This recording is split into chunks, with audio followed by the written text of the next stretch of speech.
Hey guys, welcome to the Daily Word Bible Study, a plain and simple book by book, chapter by chapter, and verse by verse study of the entire Bible. Currently, we are in Job chapter 25. Now, this will probably be a little extended period. I'm going to see how it goes because there's going to be a short response by Job's friend, and then the rest from this point on, from chapters 26 to 32, is going to be Job's discourse. I'm going to try to get through all of that in this study. We'll see. Um, all right, so let's get on with this. Um, Very interesting, again, thoughts here how Job's friends are continually trying to get him to confess that he is evil, that he did something bad. In other words, if you were a good person, Job, this wouldn't have happened to you. And that's kind of been their argument. First one says, Then Bildad the Shunammite replied, Dominion and dread belongs to him, the one who established harmony in the heavens. Can his troops be numbered? Does his light not shine on everyone? Can a person be justified before God? So remember, he is asking this question without knowledge. You know, the answer is yes if you follow God's righteousness. He's trying to say to Job, however, and of course, actually, you could even say no. You can answer this question in both ways, yes and no. You can be justified before God if you follow God's way. You're not going to be justified by God in your own standard, in your own eyes. This is what he is accusing Job of. He says, How can one born of a woman be pure, even if the moon does not shine and the stars are not pure in his sight?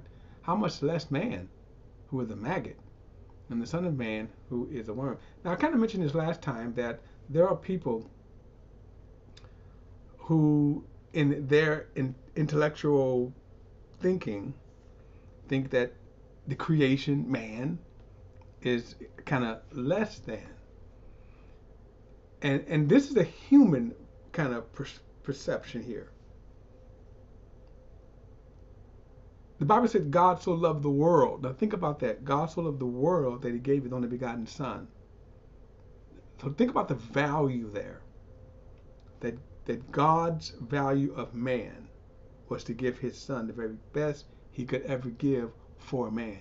Now compare that with this here. All right.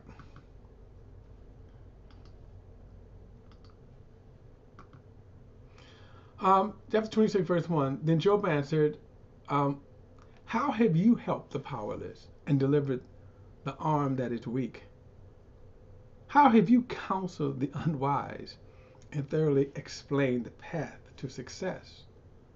Who did you speak these words to, whose breath came out of your mouth? Now, this is a great clapback of Job. They've been hammering him. And you remember they start off by saying, Job, you know, the criticism was, you have done these things. You've helped the people. You've strengthened the needy. But when, you know, adversity hits you, you fall apart. And then they degraded into just really berating his character, basically calling him evil. So this is a great clapback. He says, what have you done? Now we also know by God's testimony that Job was the most righteous man on the planet at this time. Okay, but this is a great clapback. You know, he's telling his thing. Well, what have you done that? Verse 5. The parted spirits tremble beneath the waters and all that inhabit them. Sheol is naked before God. And abandon has no covering. Now, Sheol is the grave, and abandon, this word abandon,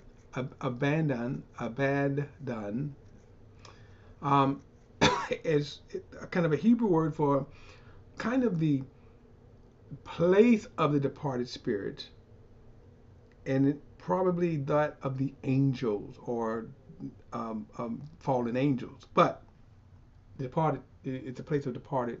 Also, it's a place of departed. I would say spirit. You could. It basically says here. Now Sheol is the grave. That's what. Okay, verse 7.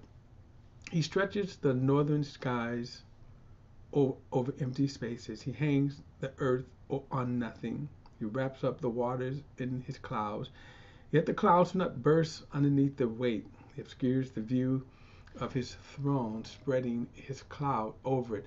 Now, kind of what is interesting, we kind of get a little more meteorology. We got science, the science of meteorology.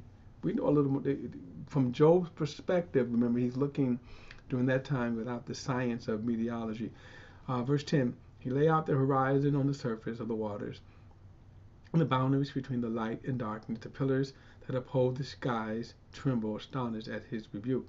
By his power he stirred the sea. By his understanding he crushed Rahab. By his breath the heavens gained their beauty, and his hands pierced the fleeing serpent. These are but the fringes of his ways. How faint is his word we hear of him. Who can understand his mighty thunder?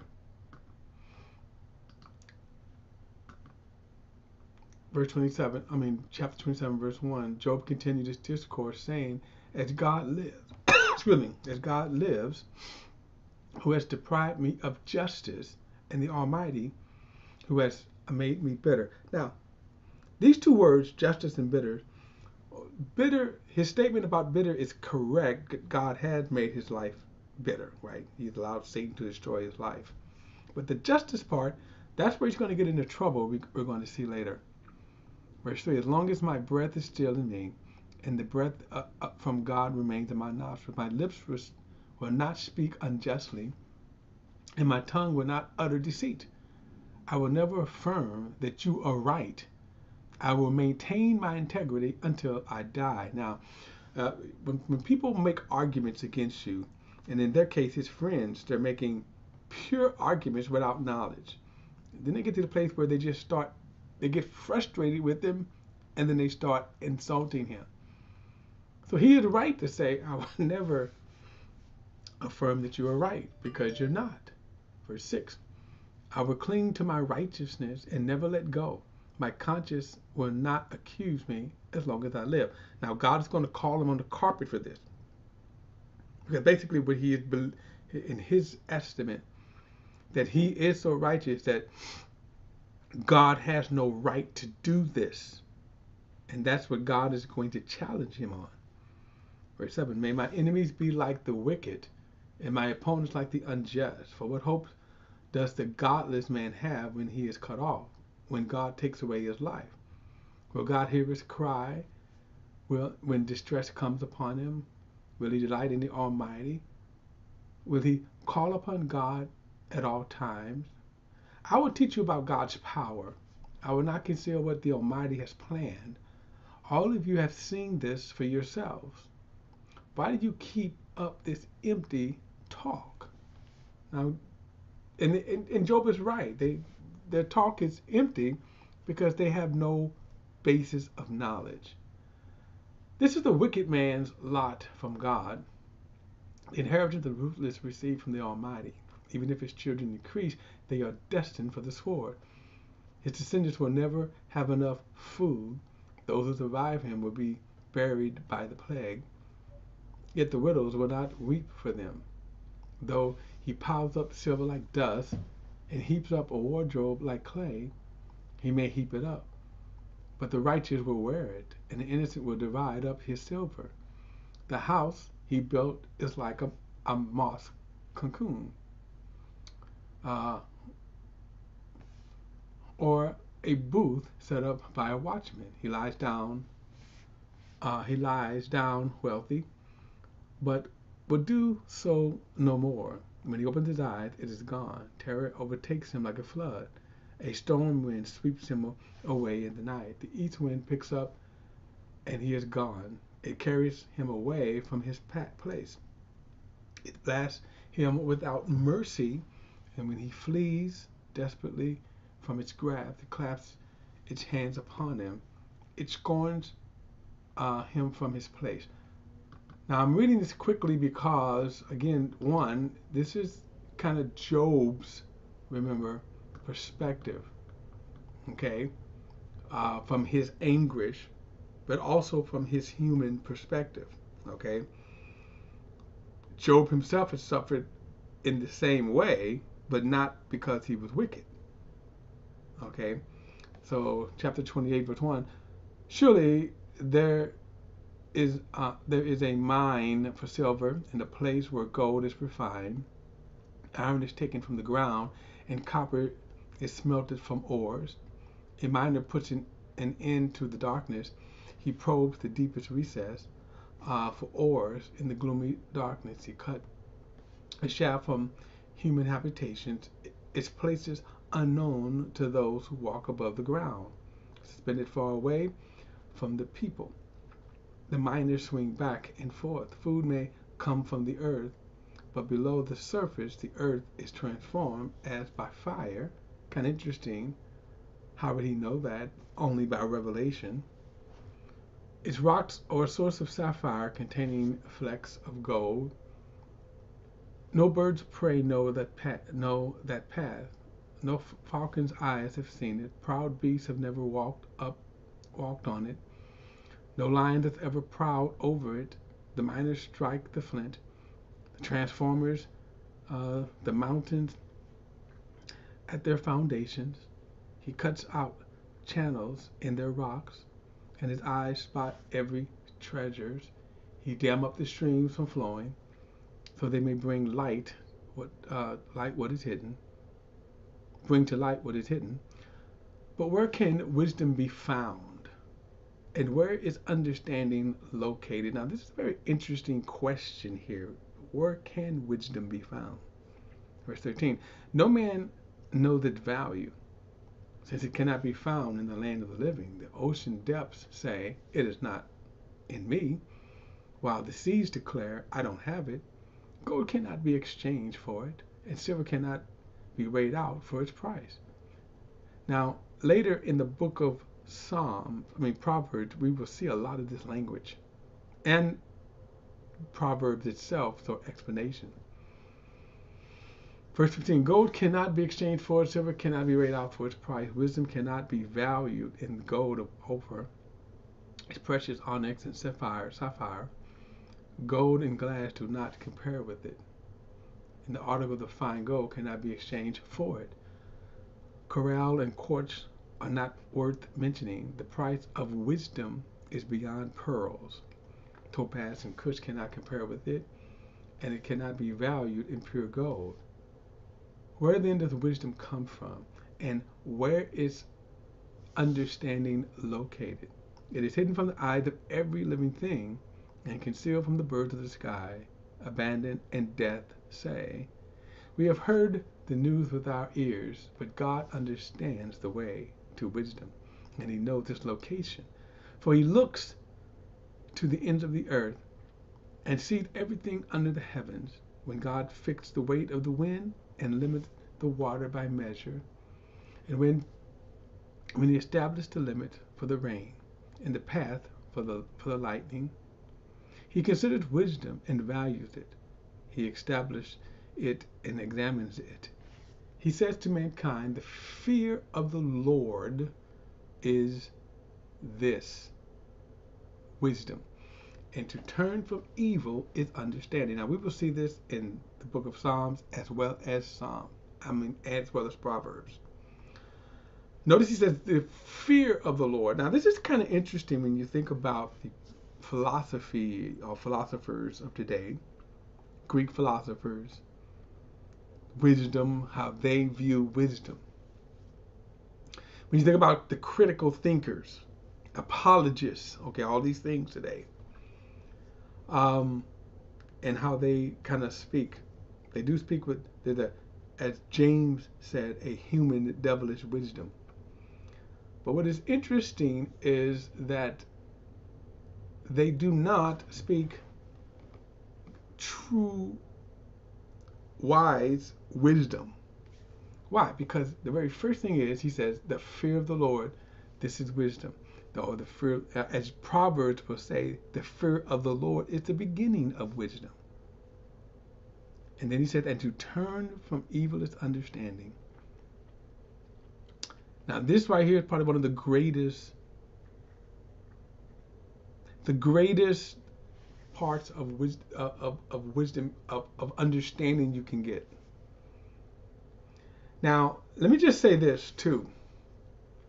I think I was going to be done with it, but I'm not. I'm going to linger here because this is extremely important here. Because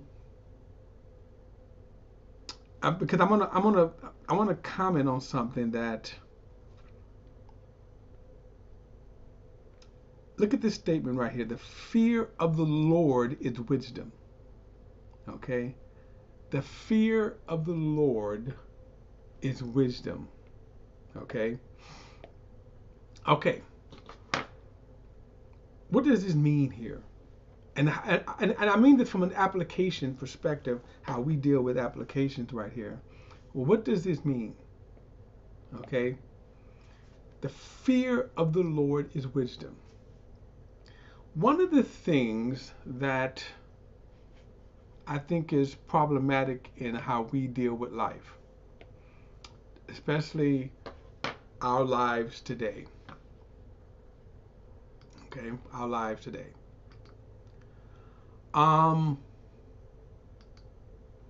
Psychology, sociology, all of these things, you know why they're wrong? I'm going to make a statement. How today many people seek therapists. So from a disclaiming standpoint, I'm going to be very careful here. And I'm going to tell you why I'm being careful, because YouTube will flag me if I make certain statements. Okay? And trust me, there are people out there that I don't know some kind of way, but so I got to say this in a certain way because they will take the video off, and I've been flagged for certain things and I've had to fight to get them back on. But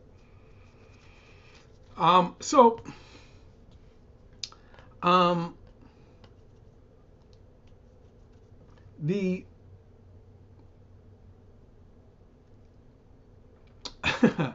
yeah, the fear of the Lord is wisdom. That is my rock. When people ask me about anything else, how to cope through life, the fear of the Lord is that. And one of the things about some of the wisdom of man, okay, the science of man, the science of mind, the science of emotion, and how they establish themselves. Okay? The problem is that they cannot solve man's problem because man is sinful. And one of the things here is that if you want to help man, you have to start with the fear of the Lord is wisdom. That's where you start at. Not on a couch. Just because you want to talk. Because that, in essence, that doesn't help you. It doesn't change you. So the fear of the Lord, and that's what fear here, you could translate it as respect, reverence. Not terror. He's not talking about terror. So oftentimes people seek counsel on a couch instead of the fear of the Lord. Okay? Now, like I say, I had to be careful because in our culture here, and since I'm relegated to this platform, then that's the game, okay? And they will flag you for certain things. They will flag you if you go too far out. So that's so you understand that. So the fear of the Lord is wisdom. The fear of the Lord is also the solution because it brings wisdom. All right, guys, we'll pick this up in the next study. And yeah, we just picked it up in the next study. I was going to try to get through all of Job's discourse, but we'll get to it next time, and then see where it goes from there. All right, guys, see you in the next study. Don't forget to like and share this video, subscribe to BP, the Bible Perspective, and as always, if you have a thought, a comment, add it to the comment section below. All comments are welcome. Look, till next time, I'll see you then.